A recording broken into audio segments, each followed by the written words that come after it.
The production crews behind the various Star Trek movies and TV shows have created some of the most iconic and recognizable props in history. However, many less important props were not so deliberately designed, and instead crafted together using whatever the staff had available at the time.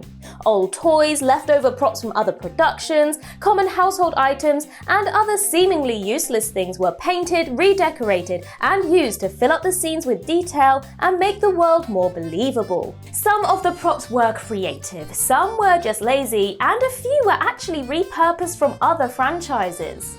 So with that in mind then, I'm Ellie with Trek Culture, and here are 10 origins of Star Trek props you won't believe. Number 10. Quark's Ferengi pistol.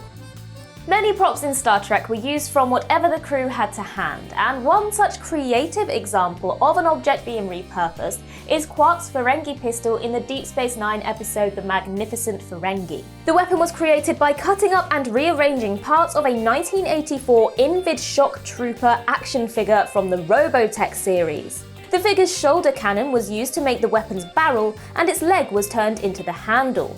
After a new paint job, the repurposed action figure made for a very unique looking weapon for Quark, one that matched the unorthodox style of the Ferengi. The prop would eventually even appear in the Star Trek Enterprise episode Acquisition. Evidently, Quark was using a very old weapon model, as this was over 200 years before Deep Space Nine. One has to appreciate the creativity of the Deep Space Nine props department for turning a robot action figure into a weapon that fits the aesthetic of the Ferengi so well. Number 9. JEM'HADAR rifles. The JEM'HADAR rifles from Deep Space Nine are another example of the props department turning a random toy into a convincing alien weapon. This time they used a toy crossbow, specifically a Remco crossbow and arrows toy from the 90s.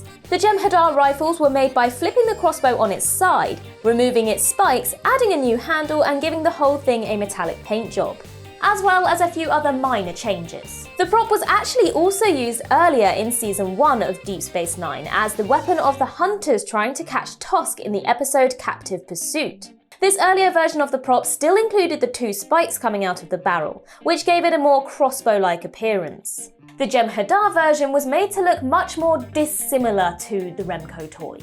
Number 8. Johnny Five's arm from Short Circuit.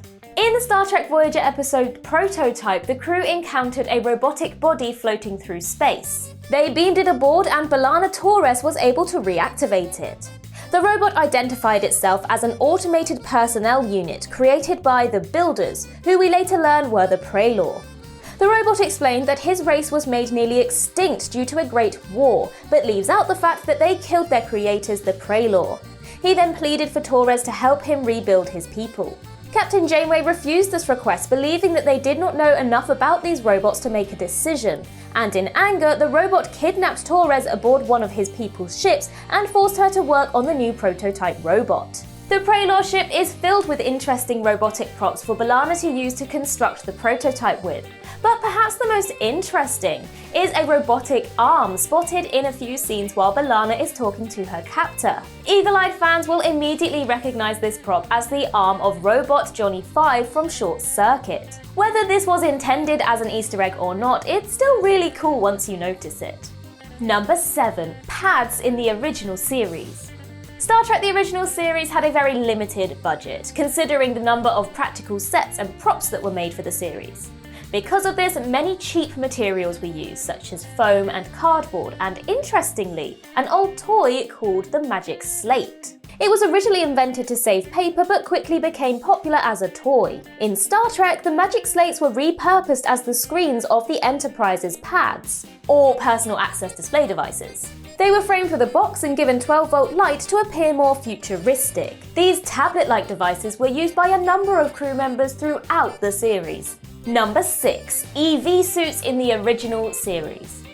In the original series episode The Naked Time, the Enterprise was faced with a ship-wide pandemic that caused the crew to lose their inhibitions and behave as if they were drunk. Spock and an unnamed redshirt have to dress up in EV, environmental suits, to protect themselves from the effects of the virus while they struggle to investigate it. Unfortunately, someone in the prop department must have been suffering from drunken virus themselves, because they decided it would be a good idea to create the EV suits out of a bright red shower curtain with golden decorative patterns. Needless to say, these suits were unconvincing, and quite frankly, ridiculous.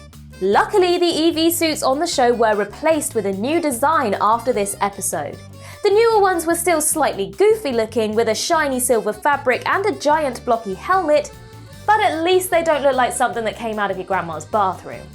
Number 5. HORTA eggs. The iconic silicon-based life form, the HORTA, was introduced in the original series episode The Devil in the Dark. The costume for the creature was made without a clear purpose, but according to the world of Star Trek, producer Gene Coons loved the design of it so much that he decided to base an entire episode around this weird, rocky monster. In the episode, a Federation mining colony requests help from the Enterprise to deal with the HORTA, which has been killing dozens of miners. Eventually, we learn that the HORTA was actually defending itself against the miners who were destroying its eggs, mistaking them for rocks.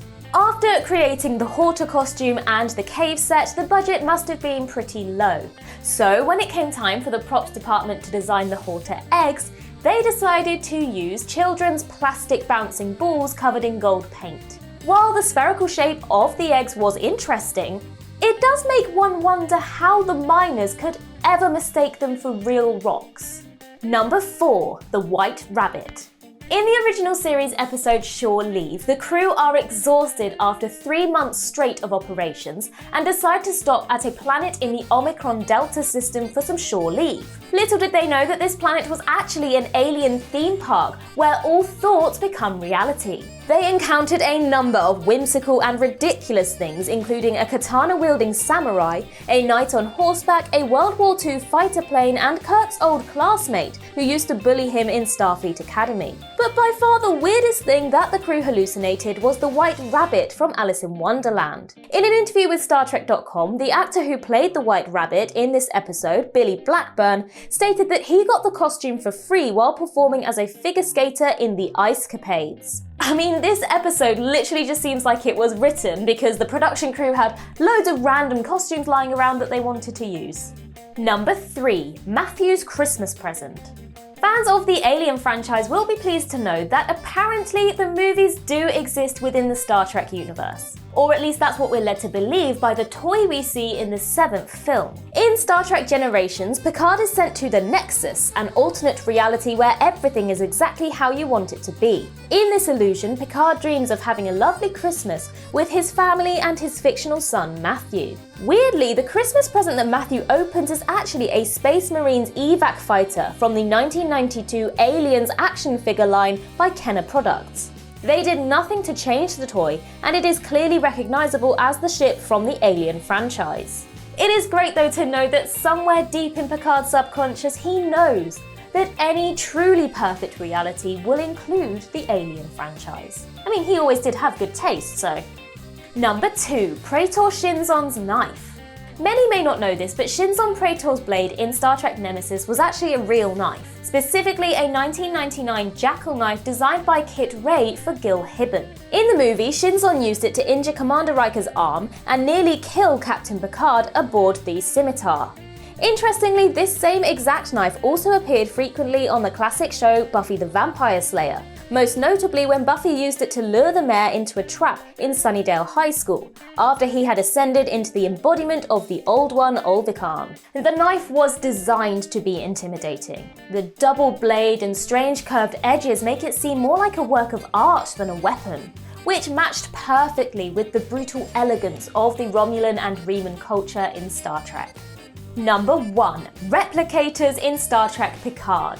Star Trek The Next Generation's replicators and the food synthesizers in the original series share a lot in common with modern 3D printers. And with 3D printers becoming more and more common in recent years, suddenly replicators don't seem that far-fetched anymore. With the main difference being that replicators can rearrange individual atoms, whereas 3D printers can typically only work with one material at a time, such as plastic. Evidently, this comparison was not lost on the set designers of Star Trek PICARD, who used two different real 3D printers as replicator props in the show. First, there is a Flash-forged Dreamer 3D printer seen in the episode Maps and Legends. Then there is the replicator aboard La Serena, that we see used by Dr. Jurati in the episode Nepenthe, which is actually a Monoprice MP voxel 3D printer.